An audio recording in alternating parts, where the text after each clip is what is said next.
on 12:51 a.m. and online. This is your Raw. You're listening to Raw, 12:51 a.m.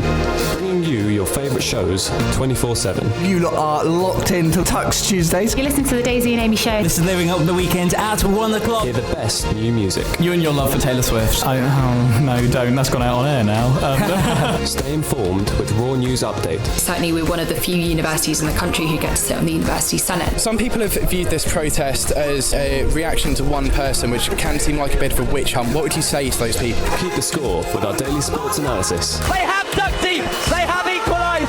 Warwick 6, Coventry 6. Discover the best on-campus talent. This is the show where we bring on creative writing homegrown at Warwick. Sitting on a bridge, looking at a broken edge at the gap, too far to jump and the drop too far below. And follow us as we go outside the studio. I'm Lauren and I'm sitting with the beautiful Foxes. How are you doing? I'm well, thank you. How are you? If you've been asleep, you have so missed out. You're listening to Raw, 12:51 a.m. This is your student radio station. My name's Toby Young, and you're listening to Perspectives. Hello, and welcome back to another week of Perspectives. Just to remind you, you can get involved in the conversation today by tweeting us at Raw 12:51 a.m. or at Perspectives Raw or at Warwick Pulsop. 3 different accounts there for you to get involved. It's too confusing. There's literally no excuse. Tweet any of them. And also, if you're listening online on the web player, click the contact tab or email the studio, which is studio@radio.warwick.ac.uk. But let's get straight into the political news this week. And Hillary Clinton has effectively, note that word, effectively secured the Democratic nomination. She is not officially the nomination, but effectively she is, because there has been an AP tally, which is an Associated Press tally. Don't worry, I hadn't heard of it either before I looked it up, of all the superdelegates, and this puts Clinton on 2,383 delegates, which basically meets the required number. She's the first female nominee, again, effectively, of a major political party in the US for president. Barnaby, what do you think of that in terms of the feminist movement? Obviously, we've had 227 years of, male presidents, 40, I think it's 42 out of the 43 white, one black president. What do you think of the whole movement? Yeah, I mean, for all the criticism Hillary Clinton sort of can rightly get from sort of progressives, it is still a massive statement to actually have a woman sort of in the sort of most important position in the free world, arguably. Even if her policies don't reflect what many people might want from a female president, the simple fact is that sort of girls everywhere can look and actually see a woman in this kind of powerful position. And I think that's a really sort of impressive statement. And Matt, I mean, obviously it's fairly uncommon for someone like, for especially a female now, to be have a really realistic chance of being president. Do you think, though, that she has been lucky in that she's basically going to be up against Donald Trump? I think that she can probably owe her position now quite a lot to the fact that she's had lots of weak opponents, apart from Bernie Sanders, who's sort of dragging on a bit at the end. I mean, no one else really contested her. Since 2008, she's had no real threat. She's been the anointed nominee. And I think that it's perhaps diminishing her achievement a little bit in that she hasn't had as big of a challenge as perhaps she could have opposed. Fair enough. Daniel, you've obviously been, you're a newsreader at Warwick and everything. Oh, by the way, I should introduce all the panellists. I haven't done that this week. We have Barnaby, Matt for the first time, Dan for the first time, Mike and Sophie, all recurring guests. But Daniel, so on the subject of Hillary Clinton, obviously you have been following the election somewhat. You've heard that she's running for president and whatnot. As I'm sure most people have. What do you make of her opponent, though, Bernie Sanders, in this particular race? He seems to have resonated with young people. I think it's interesting. I mean, it shows. I think he's one of the few very strong ideologically based candidates that you don't see in many elections. So I think he's got that going for him. I think that's great. But besides that, I mean, I think Clinton seems to be the more traditional candidate, and Sanders is the more renegade, ideological, person. Yeah. So I think it's hard to explain. I think it's really a clash of two worlds, and I think you are going to go with a safer candidate. Fair enough. Do you think that's what's happened this time round, Mike? Because obviously she hasn't really had an easy ride in the primaries, in that Bernie Sanders has really, skyrocketed from not even being a member of the Democrat Party before the primaries to now nearly getting the nomination. Well, what have you thought of sort of the contrasting campaigns of both of them? I think it is. I mean, first of all, I'm going to go out and say that American politics is dull. Barnaby has been disagreeing with me on this my post-it notes for about 15 minutes, but he's wrong. But I essentially, I think the like the real contrast between the two campaigns is that Sanders has probably been more honest and Hillary has been probably more lackluster in many ways. But I think that one of the hidden things which is really going to define this, like the way people vote, is that this is going to be a new, if Hillary wins, another political dynasty in America. And I think that will affect the way people vote. And I think it should, because America has a history of very bad political dynasties, such as the Bush family, who should never have gone into politics. That's a topic for another day, definitely, I think. Actually, should the Bush family have ever been in politics? Sophie, just quickly, what do you think Could you read out the note for me? What do you think of American politics in general? Well, I thought with Hillary Clinton, at least, it has been very much corporate-based, whereas Bernie Sanders was a lot more honest in his campaign. Mike wanted me to tell you, he's been passed a note saying Mike smells, but yeah, very mature, guys. Good try.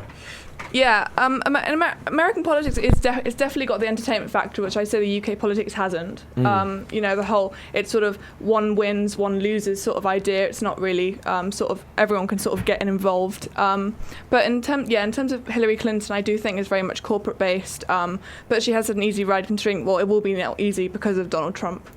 Barnaby, just to go back to you again, you have a keen interest in American politics, I know, as the sort of conflict between you and Mike is showing. She's come under a lot of stick, Hillary Clinton, this campaign, a lot of stick. People have been sort of digging up her past with regards to, obviously, the Bill Clinton affair, with, in particular, regards to her, originally she was against same-sex marriage and is now for. Do you think that some of that's been quite unfair? Hillary Clinton has been in the public eye for 25 years, more or less now, arguably more. And she's still come out and effectively secured the nomination for a major party. She's been sort of undermined by the sort of right-wing press for years. All of the stuff she has done wrong, she's responsible for that, she owns that. But it hasn't been enough to destroy her, and I think it's quite cynical to assume that just bringing it up again, like what Bill Clinton gets up to is nothing to do with Hillary Clinton whatsoever. That is his own problem.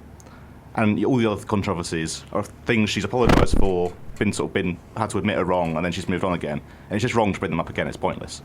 Matt, have you felt underwhelmed by what you've seen of Hillary's campaign? Do you think that she's, quite rightly being sort of pushed to the bone with Bernie Sanders as to who's going to get the nomination? She lacks the charisma, I think, of lots of other candidates. I mean, Obama in 2008, and now Bernie Sanders has a sort of weird elderly charisma that's dragging a lot of people over in many ways. And so I think that she's sort of been presented as the sort of boring alternative that's good for you. She is the granola of American politics at the moment. But I think that's, in many ways, what American politics needs, and she's filling that role nicely. Fair enough. Daniel, do you agree that Hillary Clinton has been sort of the boring granola of being presented as that, rather? She's the granola in that she's experienced, she gets the job done, she's got the experience, so... I'm so sorry, Hillary. I'm going to ban that analogy now from perspectives. I mean, why not? I mean, at the end of the day, you had Obama come in, he was new, you had this whole euphoria of hope and feeling... Like you said, Clinton lacks that charisma, but what she does have, she has that experience in politics, in law.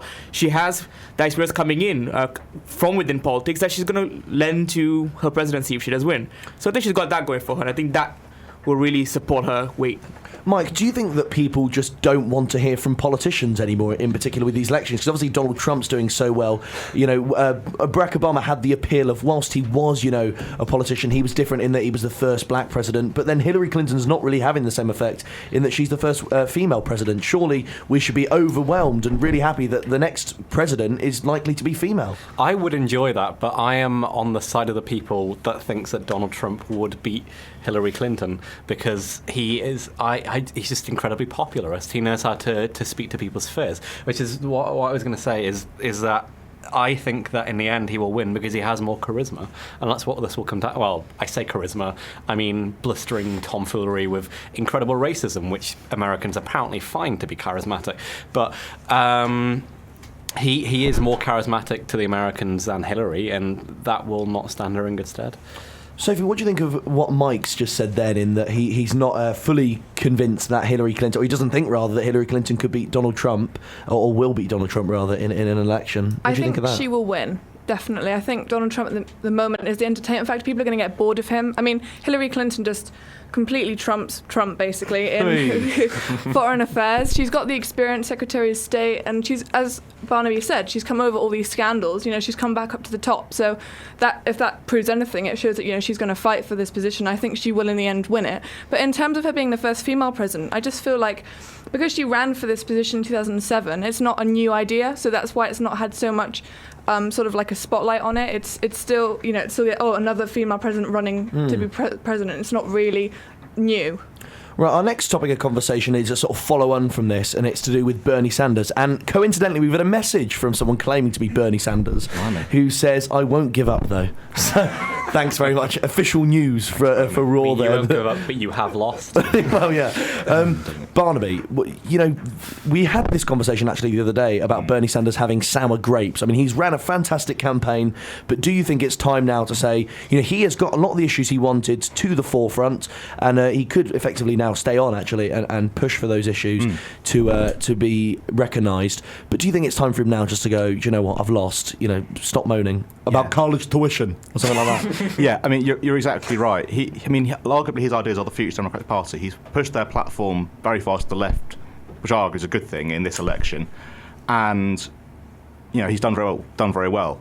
But every single mathematical computation of how you alter the distribution of super delegates and delegates and whatever has Hillary Clinton winning. She's won something like 3 million more votes than him. She has won the primaries, unquestionably.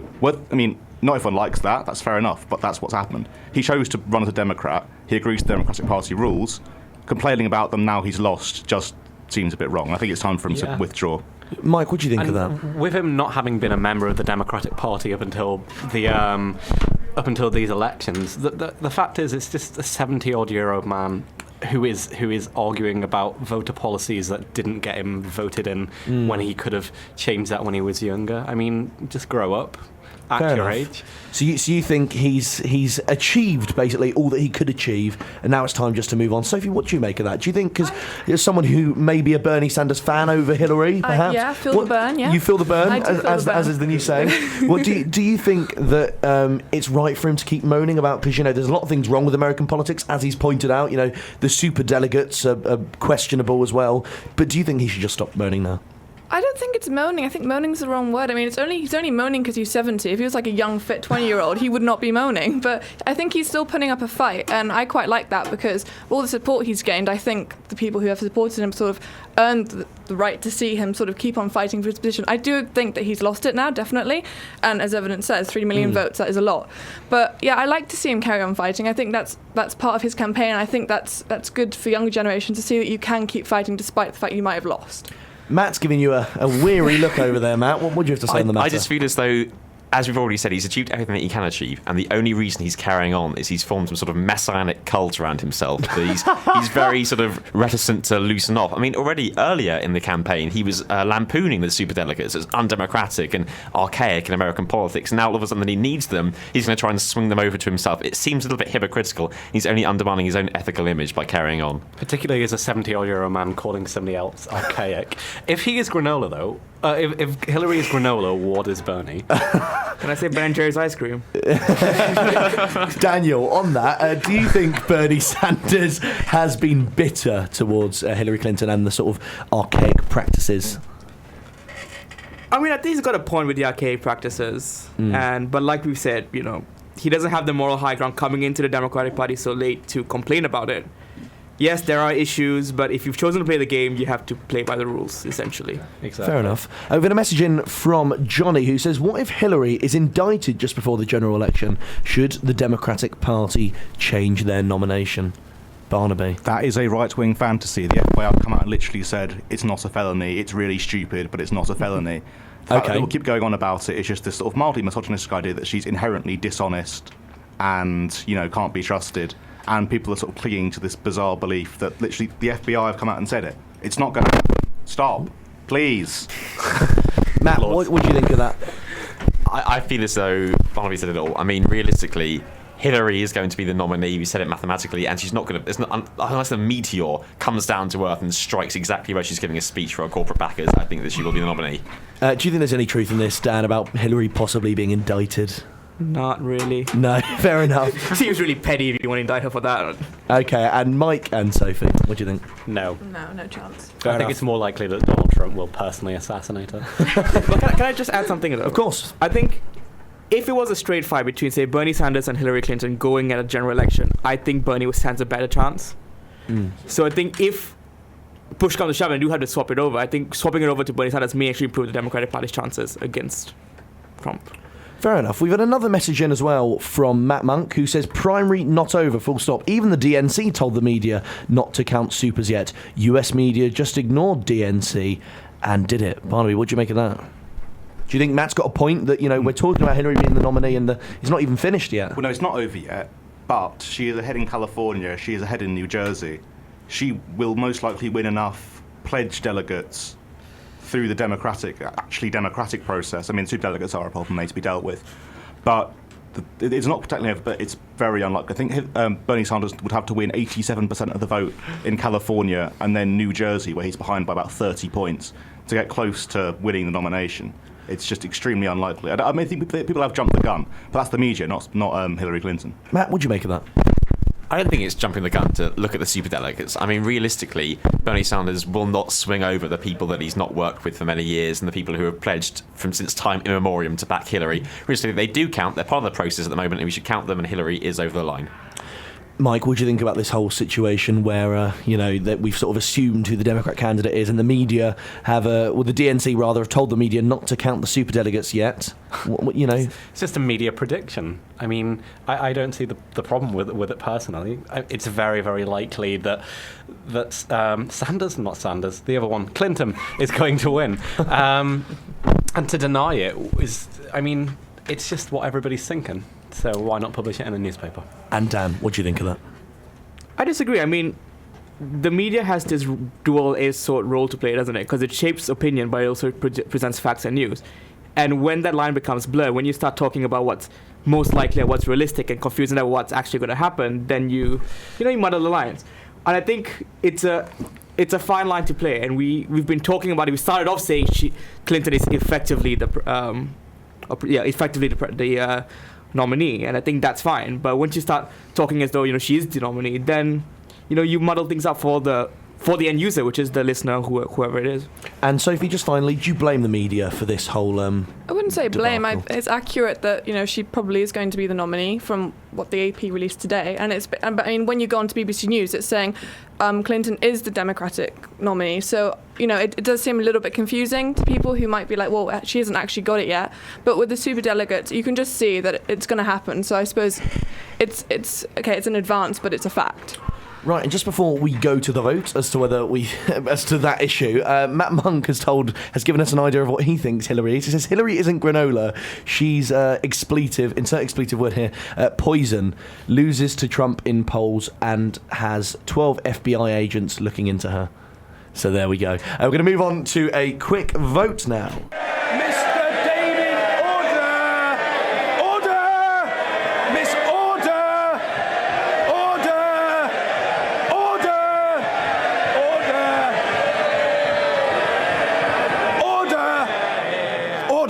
There we go, John Burker there, and our famous stab going to the vote. So I'm thinking of a good question to pose here. I think I'm gonna sort of take it down to whether we're happy Hillary Clinton is the Democratic nominee, and you can have your own reasons if you're a Donald Trump fan and you think you stand a better chance against whatever floats your boat. So all in favour of Hillary Clinton being the Democratic nominee, say aye. Aye. All who would have, all not in favour, perhaps would have preferred, Bernie Sanders or Martin O'Malley or whatever his name was, say aye.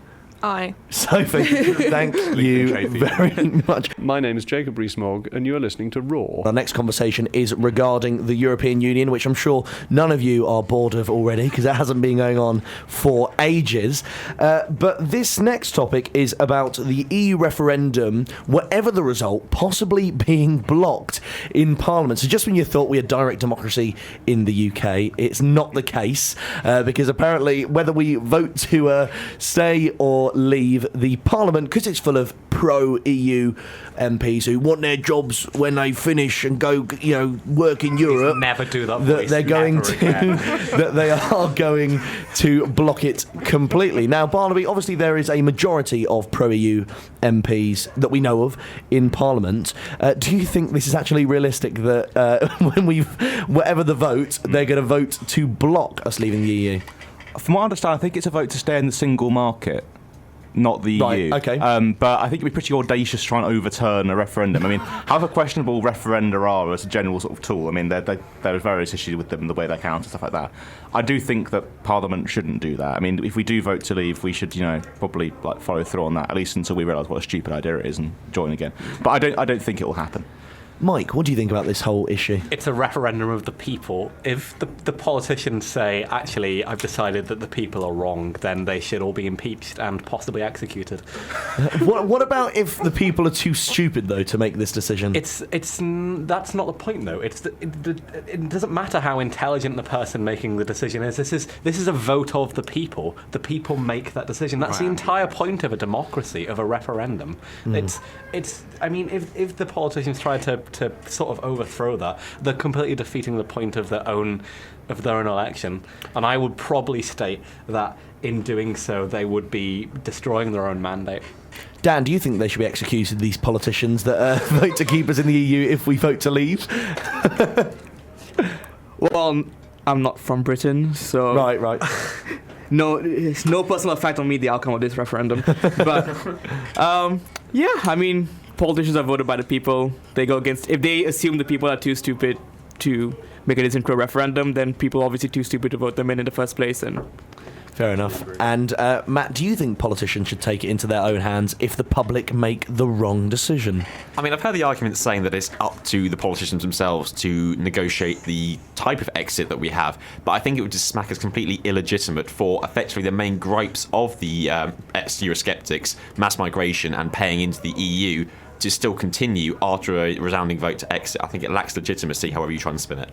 Sophie, do you think we should be having this referendum in the first place? I mean, obviously we elect politicians to make important decisions for us, obviously not just about the EU, but about everything. Do you think that it's wrong to be even having this referendum, as like David Mitchell, I think, pointed out in The Guardian? No, I don't think it's wrong at all. I mean, people deserve this, to say what they think. I mean, it's a massive decision, particularly for us as young people. People are only going to make stupid decisions if they're fed the wrong information. And that's reference to the Leave campaign in Turkey.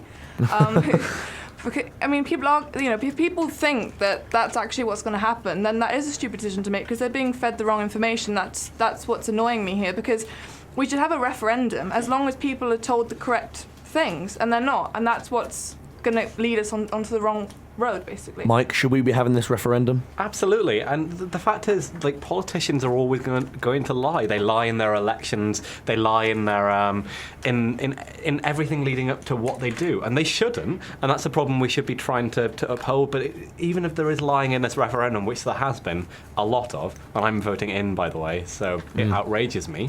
But it doesn't mean that this would make that referendum and a leave sort of vote any less influential or necessary, because that's what the people have decided. It's a democracy. Dan, what do you think about sort of direct democracy tactics like this referendums? Do you think they work generally? Are you in favour?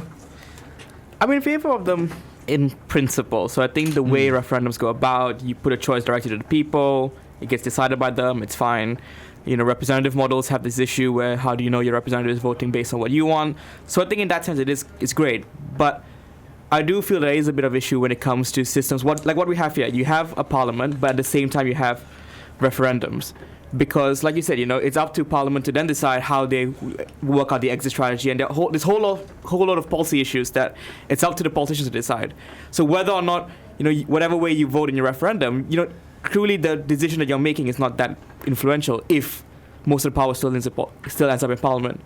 Fair enough. Barnaby, do you think we should be having this referendum at all? I think my opinion is altered by somewhat the fact that Leave has been ahead in the last few polls, but I do think there is an argument that we elect these people for a reason.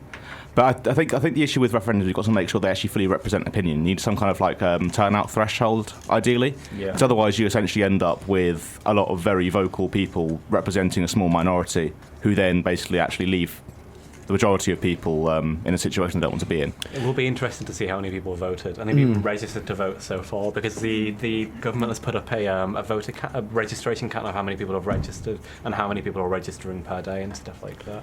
Doesn't this say something, though, about the nature of British politics as a whole today, that it is being driven perhaps by the media and by scandals and by individual politicians, as opposed to just this particular referendum? I mean, we have seen referendums being very effective. So, for instance, in Scotland, they had a turnout of about 85%, I think it was. So, and that was even with 16 and 17-year-olds voting, showing perhaps Mike's argument that referendums do work. They can engage people. Matt, do you think it's a similar question to what I asked you before. Do you think that the public are perhaps getting the wrong information and voting on the wrong information? So whether, whatever side that is. Yeah, I think there is a big problem. I think Faisal Islam, the Sky News political correspondent, has coined the phrase post-truth politics, and I think that rings very true. In both sides, there's a use of statistics and information in a way that is not necessarily designed to deceive, but wraps up what are facts in very interesting packets, like the £350 million figure that's often plastered across the Vote Leave buses. These are based upon actual statistics and facts, but they are part of a information perception altering strategy, which leads to the public not really knowing what's going on truly. Mike, are people voting on the right issues, would you say, in this particular referendum, or do you think people are basing it, the people who want to vote out, a lot of them, obviously it's not representative, but might just see immigration as an increased concern, and the people voting in might just not want to upset the status quo in any way? I mean, I think people are probably voting on the wrong issues when it comes to this. I do agree that probably people are just very, very sort of emotional about this debate, even though it is very dull now.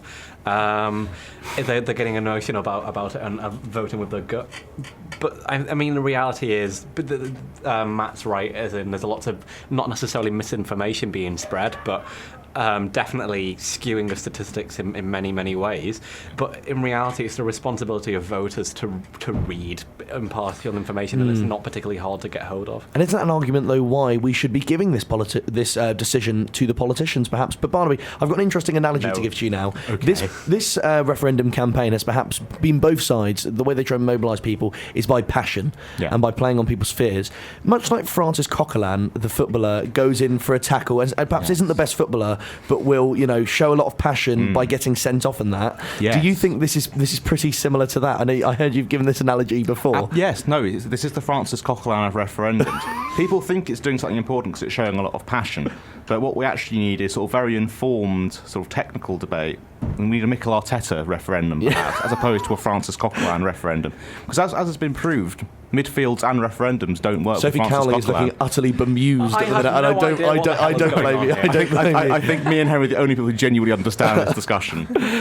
Daniel, do you think that a referendum like this, whilst it may mean well, is basically just a referendum on passion? Yeah, I mean, I think the scope of the question is just, like you said, it's really technical, it's really broad, and it boils on a single question, isn't it? And how you're going to win that over is with passion. But what happens next, that's down to the nitty-gritty things that goes into Parliament. Fair enough. And now we're going to move on now to a issue that is linked to this, obviously. I think Mike mentioned it just then, about young people not registering in this referendum at all. By the way, if you still want to register, you've got until midnight tonight, register to vote. There's a lot of funny things going around on Facebook and Twitter to get you to vote. You only have several hours to get other people to vote. Yes, exactly. But then again, so there we go. It closes at 12 tonight if you haven't registered to vote, and this will affect your future. So I'd advise you to register to vote. Even if come on, you've got to register to vote. But Barnaby, obviously, this has been a massive campaign by not only the government, but also by individual institutions like the Warwick SU is big on trying to get people to register to vote. Do you think this is because they recognise that this EU referendum perhaps isn't getting the mobilisation that it could have? You'd expect, if you look at objectively, you'd expect everyone to sign up and vote in this referendum because it affects their future, but it's just not happening. No, absolutely. Who's at fault? Well, arguably the sort of tenor of the campaign is to blame, and it's turned a lot of young people off because it has just basically been Tory versus Tory a lot of the time. I was out yesterday trying to get people to register to vote for a side of the campaign. I will not say which. And I was saying to people were walking past me, and I was saying, "Hi, are you registered to vote in the referendum?" And they looked at me and went, "No, thanks." Fair enough. Which I was sort of like, To be fair, though, I think that's a reaction to street sellers in general. But I'm not trying. I'm trying to sell them democratic empowerment. I mean, let me in. Seems like me help you. How much would that cost? It's free. At least one granola bar. At least one granola bar. Possibly a coffee. Matt, what do you think of that? Has your experience being at this university been that a lot of people just aren't interested? I mean, obviously people do have arguably more important in the short term things on their mind, like exams, and voter registration can seem pretty daunting. Spending 2 minutes of your life putting your name into a voting thing and your address. Or Barnaby has reminded me that you don't need your national insurance number, so contrary to reports, you don't actually need your national insurance number to vote. So there's literally nothing to stop you registering. But what's your experience been, Matt, of sort of general people in this referendum? Non-politics students, perhaps? Non-politics students. I think that there has been some groups are really into it. I think there's people in my flat in particular very into the EU referendum and things like that. But I think if you look at the wider society, even within Warwick University, the fact that there are news stories saying that you need your national insurance number to vote, the fact that effectively it's a campaign full of so much misinformation and confusion about what exactly is going on, I think is turning people off. They're not sure what's going on. They know that the issue is important, but I think it's all the confusing media coverage of it that's leading to people to go, it's not for me. Daniel, have you had a similar experience of people wanting to get interested in the campaign, but when they go onto the campaign, they just see Boris Johnson versus David Cameron and perhaps aren't infused by that?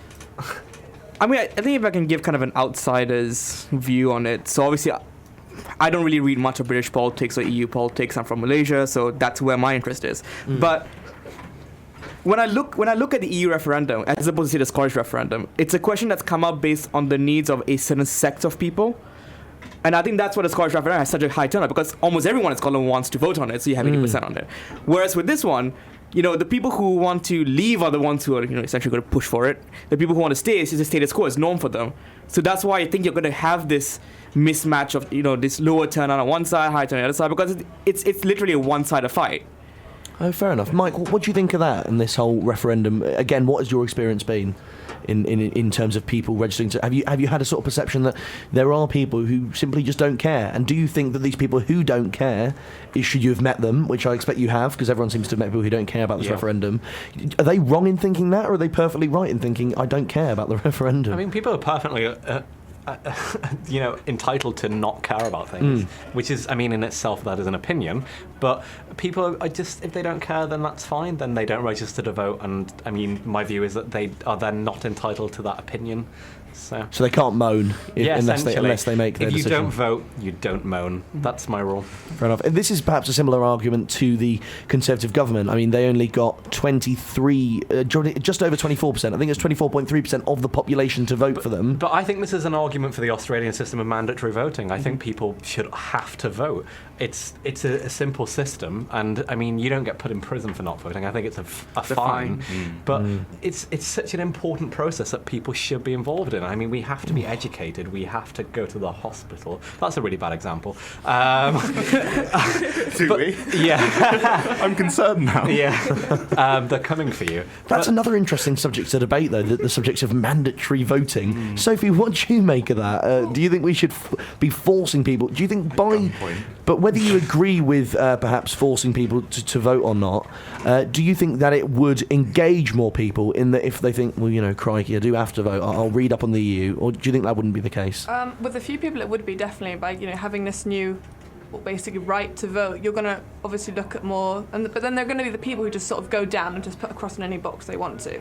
That is going to happen, but it just baffles me that people don't want to vote in the EU referendum, because I just think it's the most important decision we've been faced with as a young generation, particularly. Okay, with the general election, fine, because a lot of people say it doesn't matter who I vote for, it's going to be the same, I'm still not going to have the outcome I want. But with this, it's completely different, because it's going to go one way or another, and you literally will influence the way it goes with one vote, and that's why I really don't understand. This vote is actually going to influence the future of the world, literally, quite spectacularly. Barnaby and Matt, on mandatory voting, what do we think? You seem to have come at a double act today. As I gaze soulfully into Matt's eyes, a thought occurs to me. No. What do you think? It's on our collective opinion, as a hive mind. Anyway, let's work on that. Hang on. Butler. I think the problem in the UK with referendums, mandatory voting, whatever, is that our system isn't very representative, first past the post. I think the key is actually to make people feel more like their vote actually does something, so introduce a more proportional method of voting. I'm sure you might agree, having considering your political leanings. That wasn't a dig, wasn't it? No. But I think the problem is, because people think that like general election voting doesn't really matter to them, they don't register. My personal experience on that, though, has been in that proportional voting, in my personal political view, would enthuse a lot more people to vote. But then the opinion that I hear contrary is that not really. You will still have the same people voting. It's just the people who will be voting will have their vote heard more. Do you think, Matt, do you agree with that, by introducing proportional voting, you would have better representation, but, you'd still have people put off who still have the same opinions of politicians. They're moaning about politicians as opposed to first past the post. Yeah, I think that on one level, you can see the argument saying if your vote matters more, people will go out and vote. And I think that's quite a simple argument. But humans aren't objective creatures, as Steve Cattell would say, or rational creatures. But I think that you're right in saying that the political system, the political class, and the system that we have at the moment of MPs voting and not direct democracy, perhaps will always lead to people feeling alienated and separate to the voting system, and people aren't going to turn out regardless of how that system works. I think that you're always going to have lowish turnouts. And Dan, what do you think about the argument of proportional voting? Do you think it would enthuse a lot more people to vote? Do you think, your average person not interested in politics would think, oh, now my vote's proportional and it counts a bit more, I'll register to vote? I don't think so. I think first past the post is a simple, easy method. Proportional voting is harder. And I agree. I think proportional voting gives you a more representative outcome. That's fine. But when you're talking about people who don't even want to vote A or B because it's 50, and just measuring who has the most votes, it's going to be harder to tell them that, look, if you vote this number and this person and you give this a second preference and so on and so forth, then you get your best picks. Okay, Barnaby, you were initially sort of not happy with that. I don't know. The way I see it is that a lot of people don't vote because they feel like one party or the other is going to win every time. Right. So you get people who might be supporters of the Green Party, members of the Green Party, members of UKIP, whatever. Even people in Labour who are disaffected, whatever, who will think, well, ultimately I'm not really represented by the system.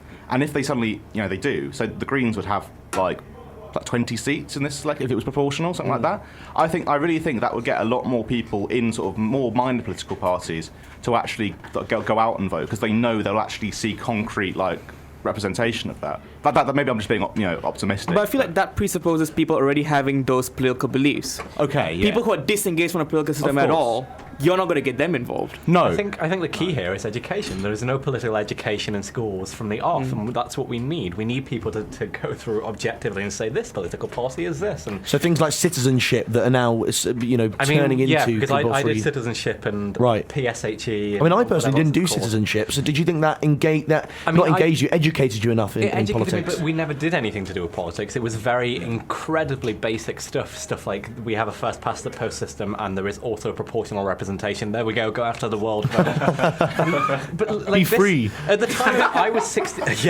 I am not free. None of us are free.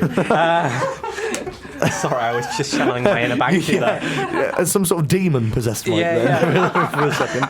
But when I was 16, that was the first election. It was not the 1970s. I look like I'm about 59, but that's not the case. When I was 16, it was when David Cameron came into power. Right, okay. So, as a youth living in the north, I felt quite disaffected, and that's how I got into politics.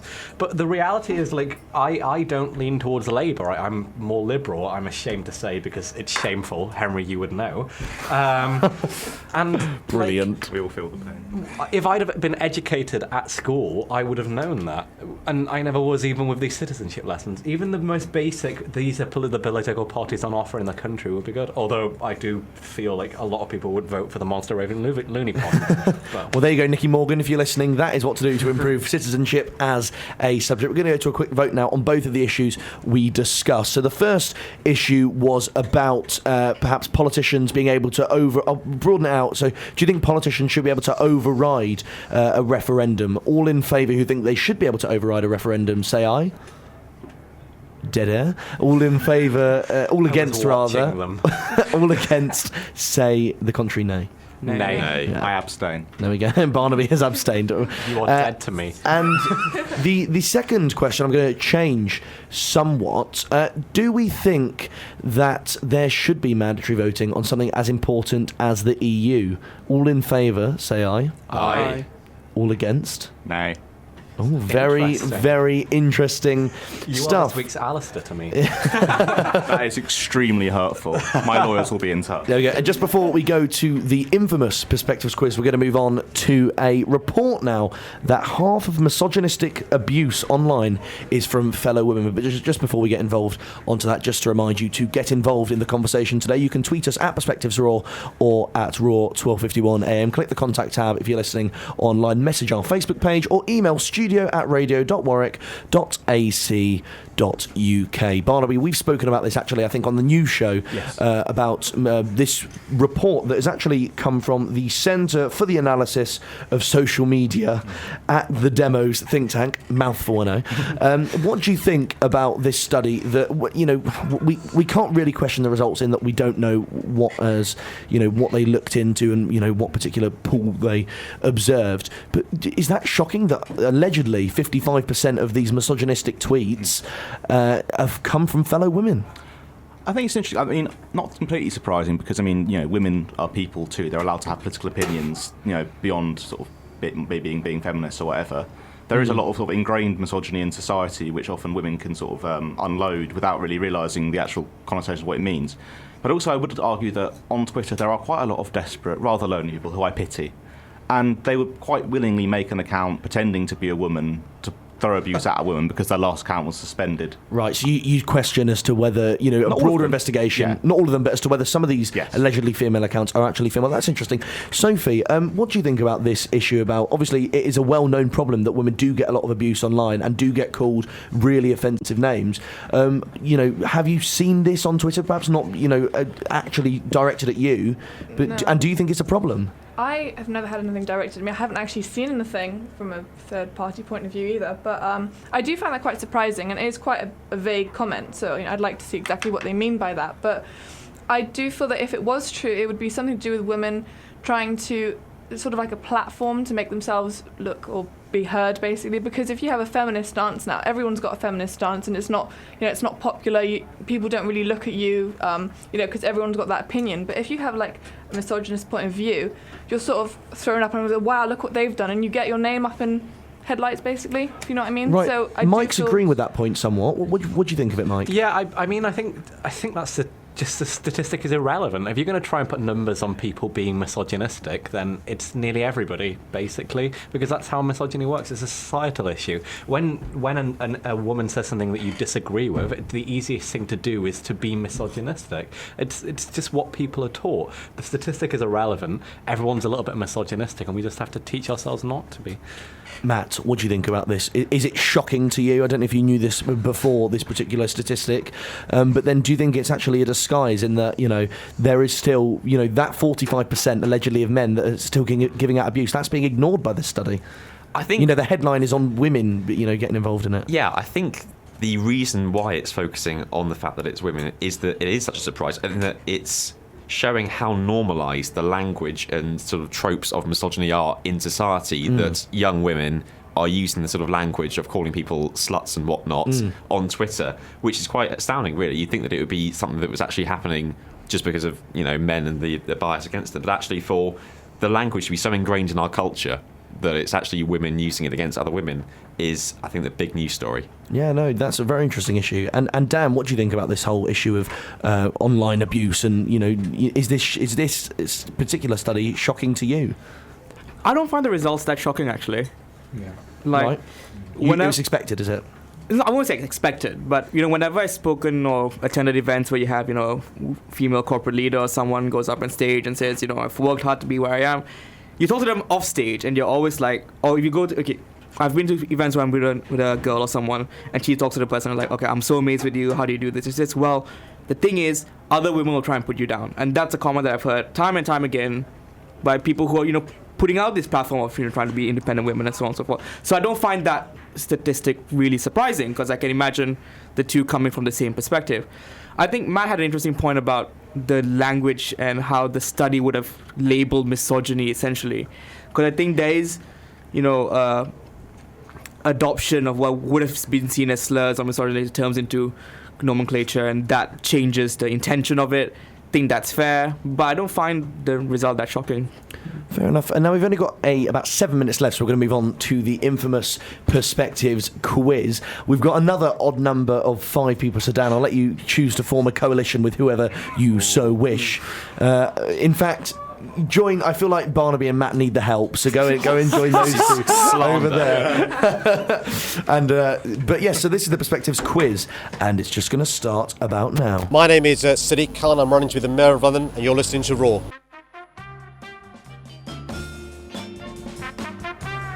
Hello everyone, it is the Perspectives quiz this week with some pretty random questions, as is usual on this show. So first question... Do we have team names? You can choose your team names this week. I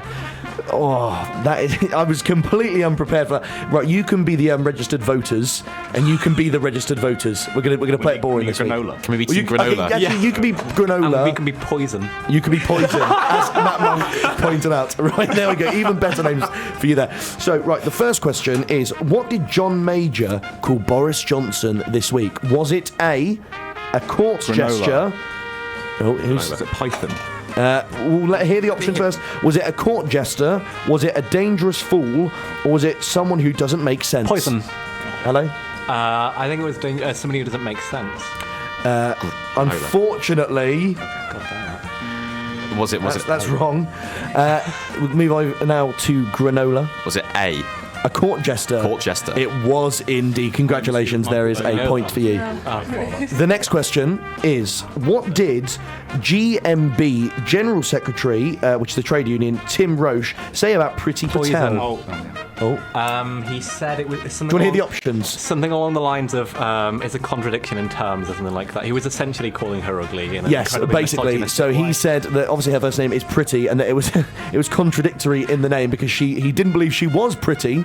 And the other options I was going to give you were she's UKIP in a Tory body, or no one has even heard of her. But question number 3 is, what did a UKIP leaflet in Hemel Hempstead, Hertfordshire say? Obviously not that you would have known this, but it was on BBC News. Which of these do you think it said? So the first one is, immigrants steal our railways. Number 2, the EU will abolish the monarchy. Or number 3, no one has proof of climate change. Granola. Was it B, that they'll get rid of the Queen? That is correct. Matt is on fire. They did say that the EU, if we stay in the EU, the monarchy will be abolished. There we go. Although UKIP have come out, just for a disclaimer, and said that this particular leaflet was an activist's leaflet. It is not UKIP's official leaflet. And question number 4. I would like to frame that leaflet on my wall. The fourth question, what has Twitter done to ensure young people register in the EU referendum? Has it A, given people who tweet about the EU referendum free followers? Has it B, allow people who tweet or about the EU to direct message politicians who've agreed to it to ask them questions about the EU? Or is it 3, allow people who use a particular hashtag to have a neon tick or a neon ballot box next to their name? Poison. It would be. I think it's option C, isn't it? Yeah. Option C neon is correct. Well done. I'm not sure. Is it 2-1? 2-2, I think. 2-2. Sorry, I'm not trying to discredit you there, Mike. 2-2. And which business owner is answering questions in the House of Commons today? Mike Ashton. She said it. It was Sophie. Sophie. Right, I'm going to give it to... He would say that. Sophie. He would say it was that. Right, okay, let's hear it, Sophie. Sophie. Sports Direct. Sports Direct. And can you name the man? Mark. Mike, no, is it Mark? Mike is half a point. Is it something? Mike O'Hara. Unjust. Right, unfortunately, I did need the exact name and the company. Mike Ashley of Sports Direct. Correct. Also owner of Newcastle. I'm sorry about that. And the final question on the Perspectives quiz this week is... Oh, no, I'm sorry, I've got a few more questions in the bag that I've only just reminded myself about. Why was Alex Salmond apparently playing with a female SNP's hair during a debate? Was it A, because he was thinking of getting some hair extensions himself? Was it B, because they often play around because they were good friends in secondary school? Was it C, that he wanted to check if her hair was real? Or was it 4, that she had paper in her hair that she wasn't aware of? Granola. Was Granola. it option 2? Option 2, that they were good friends. Yeah. Unfortunately not. I'll give it to a steal. I'm going to go for option E, the new option. He's About- a pervert. Right, well, unfortunately not. The correct answer was that she had some paper in her hair that she wasn't aware of, and Mike Ashley, with her consent... Mike Ashley? Not Mike Ashley, sorry. Alex Salmond. They do look quite similar. That is very shareable. He removed it from there. And the final... So are we on 3-3? No. 3-2. 3-2. Right, the final question is... On this day in 2001, how many seats did Labour get to win the general election? It's 413, I believe. 413 is... wrong, unfortunately. The actual number was 412. Thank you. Apparently. You're not counting So- the speaker. That's not a Labour seat, though, really is it? enjoy how you Michael gave us the Martin choice was Labour. to They're give an counting- answer. they're Then. counting I the- think that answer should go to us by default counting because the I was going to majority. say 412 because it was Yeah. close to his and he was obviously going to be nearly correct. This is another This is bias. correct. Yeah, indeed. You count the speaker. The particular is counted. I think what we've gotten gotten out of this is that everybody is against Henry. Yeah, fair enough. Yeah, hang on. Right, well, we will decide this particular quiz at a later date. Barnaby is absolutely fuming. But my reliable sources inform me. But thank you very much for listening this week, and in particular, a big thank you. 413 on Wikipedia. Right, well, I will give it a correct answer reluctantly. Thank you very much for listening, everyone who did, and thank you to my panelists, and a I'm big not thank insane, you I promise. if you messaged in this week. I'm George Galloway, and you're listening to Raw. It's raw, and it's fantastic.